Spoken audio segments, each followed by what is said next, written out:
name's Darren, welcome to my workshop. Got a bit of a different one for you today. I saw some things on Amazon and I've made a little purchase. So what is this? Let's have a look.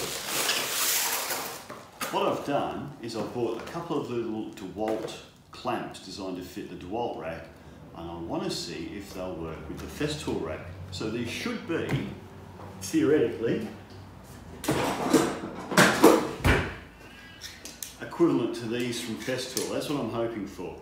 If it doesn't fit the track, not so bad, as long as they fit the table.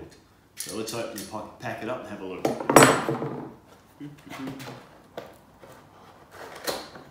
Now the reason for buying these is they were about $80 for two, instead of about $70 each, which the Festool ones are.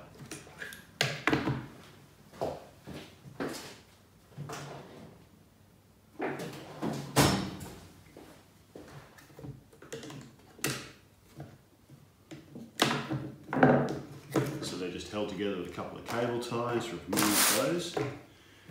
Well, there's a lot of plastic in here compared to these, which are aluminium from Festool. It seems everything's plastic on this except for this bar here, that bar there, and the trigger. Obviously there'll be a spring in there, that won't be plastic. But I do like these. Look, they've got little extenders on them. So we can we take the feet off? Let's try. Yeah, look at that.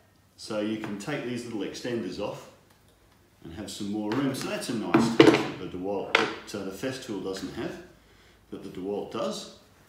All right, let's take them over to the MFT3 table and check them out.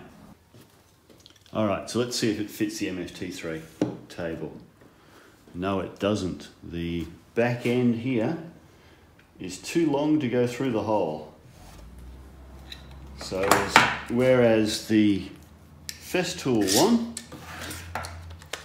is nice and rounded at the back, this one has the overhang, and that's preventing it from going in the hole. So there's the first fail. You can't use the Dewalt track saw clamps going through the table. That's a disappointment. That was the main thing I wanted it for.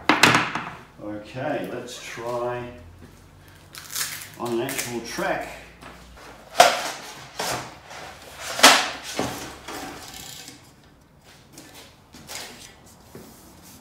The other thing we can do with the Festool is slide them in like that and clamp down. And there's a little ridge in here that allows it to clamp into this. Let's try the Dewalt. Ah, look at that. So it does fit. So you can use the Dewalt clamps on the tracks, but not the MFT3 table. I guess the question worth asking now is, what if we were to grind that edge off?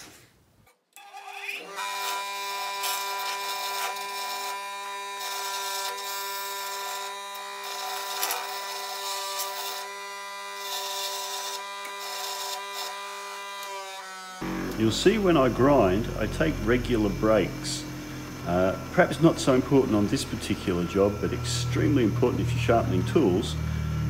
If you heat this area up until it changes colour, especially if it goes blue, it's going to lose temper.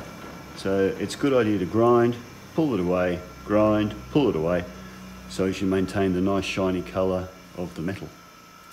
I was going to keep grinding it until it matched the curve, like the Festool one here for going around the corner when you stick it in the table, but unfortunately I'm starting to get into now the point where there's basically the mortise and tenon between the two pieces.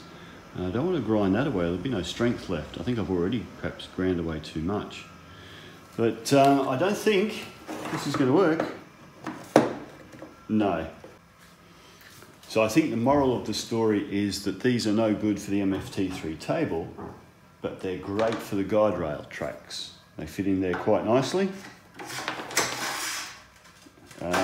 They've got those nice extensions if you need to use the extension. They don't have the nice cam lock that the Festools have. They've got the more standard squish lock. Yeah. So I guess if you're using them on your MFT3 table, stick to the Festool.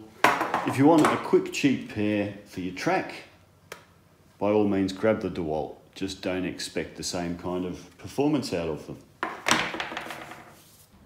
Right, so that's it for today. A nice, short and sweet one. Hopefully it's been of some help. Hopefully it'll save some of you some money. Don't get these if what you really need are these. I guess is the moral at the end of the day. Nothing wrong with these, they do their job well. They do what they're designed to do, I'm sure, very well. But they're not designed for the MFT3 table like these are. All right, thanks for watching, have a great day, and I'll catch you in the next one. Bye-bye.